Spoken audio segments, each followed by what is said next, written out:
Марк Мэнсон. Бәріне қолыңды бір сілте, немесе өміріңді жеңілдету өнері. Эмоцияңды асыра бағалау. Эмоциялар эволюция барысында белгілі бір мақсатпен біздің жақсы өмір сүріп, көбеюімізге көмектесу үшін пайда болды. Міне, бар болғаны осы ғана. Бұл кері байланыс механизмі. Олар бізге бір нәрсенің дұрыс, не бұрыс екенін хабарлайды. Одан басқа түк те емес. Жанып тұрған пешке қол тигізу, ыстыққа жоламауды үйреткендей, жалғыздық азабы да өзіңді жалғыз сезінетін нәрселерді істемеу керегін үйретеді. Эмоциялар тек пайдалы өзгерістерге шақыратын биологиялық дабылдар ғана. Мен сенің орта жастағыларға тән дағдарысына, немесе 8 жасында маскүнем әкең велосипедімді ұрлап кеткеніне жеңіл-желпі қарайды деп ойлама. Ол ұрлықты әлі кешіре алмай жүрсін. Есіне түссе болды, жүрегін ауырады. Осылайша миың саған ертеректегі осы мәселені елеусіз қалдырып, сол күйі шешпегеніңді хабарлайды. Басқаша айтқанда, бұл сені негативті эмоциялар деген әрекетке шақыру болып табылады. Олар бір нәрсе істеуін керек деп сені мазалап жатыр. Керісінше, позитивті эмоциялар дұрыс әрекеттеріне берілген марапат. Ондай күйге бөленген сәтте өмір қауырсындай жеп-жеңіл болып кетеді. Өмір сүр, және өмірден ләззат ал. Алайда басқа эмоциялар секілді позитивті эмоциялар да мәңгілік емес. Күндердің күнінде уақыты бітеді. Себебі жаңа проблемалар туындайды. Одан әлі ешкімде қашып құтылған емес. Өмірдегі барлық жағдайды эмоцияға әкеп тірей берудің қажеті жоқ. Бір әрекет жағымды көрініп, көңіліңді көтерсе, ол оның жақсы екенін білдірмейді. Ал бір жағдай көңіл күйіңді бұзса, ол оның өне бойы жаман екенін білдірмейді. Эмоциялар бұл аян емес. Ол нейробиологияның бізге жіберіп жатқан белгілері мен тұспалдары ғана. Оларға үнемі сене берудің қажеті жоқ. Керісінше, көбірек күмәнмен қарау керек. Әртүрлі жеке, әлеуметтік және мәдени себептерге байланысты көптеген адам эмоцияларын, әсіресе негативті эмоцияларды басуды үйренеді.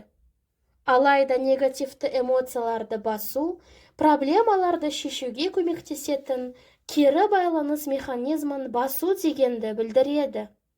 Нәтижесінде солай жүретін адамдар өмір бойы проблемаларын шеше алмайды. Ал проблемаларын шеше алмаса, олар бақыттың көлеңкесінде көрмейді.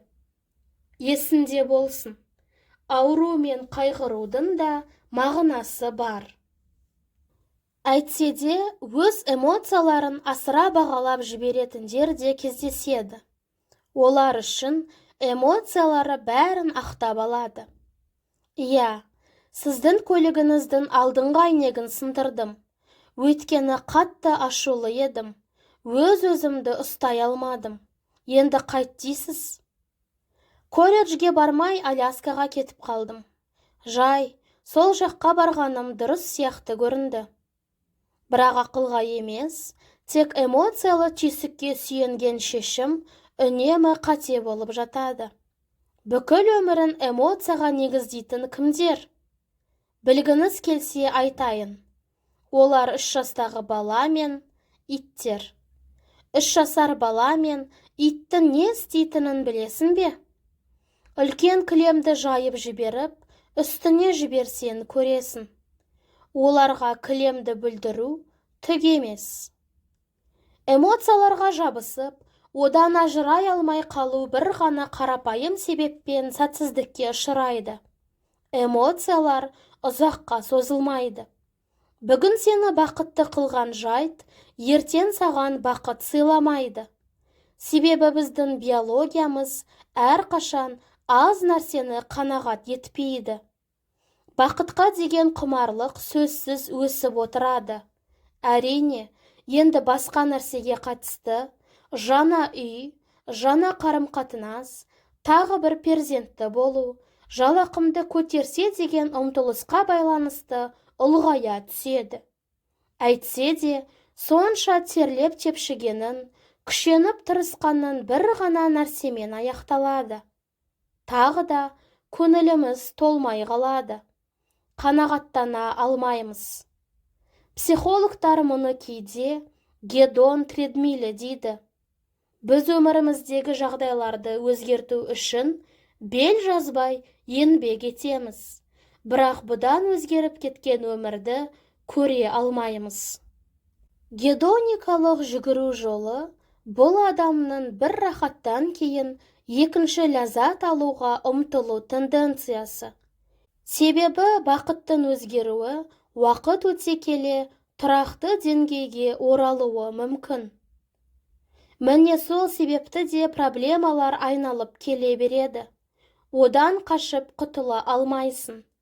Неке қиып, бір шаңырақтың астында тұруға келісімінді беріп қосылған адамын, сенімен жиі келіспей, ұрысып керісетін адам. Кезінде қалап сатып алған үйін, енді жөндеу жұмыстарын жүргізетін үй. Армандап қол жеткізген жұмысын, сендегі стрестің қайнар көзі. Әр жолы бір нәрсені құрбандыққа шалуға тура келеді. Бізді жақсы күйге бөлеген әрекет, міндетті түрде нашар күйге де түсіреді. Тапқанымыз, жоғалтқанымыз. Біздің позитивті тәжірибемізді қалыптастыратын жайт, негативті тәжірибемізді анықтайды. Мұндай ащы дәріні жұтудың өзі қиын. Бізге бақытқа қолымыз жеткеннен кейін, одан ешқашан айырылмау керек деген ой ұнайды. Қайғы мұндан бір жола құтылуға болады деген пікір көңілімізге жақын. Өмір бойы көңіліміз тоқ, қайғымыз жоқ болып жүрсек деп ойлаймыз. Өкінішке қарай, олай болуы мүмкін емес.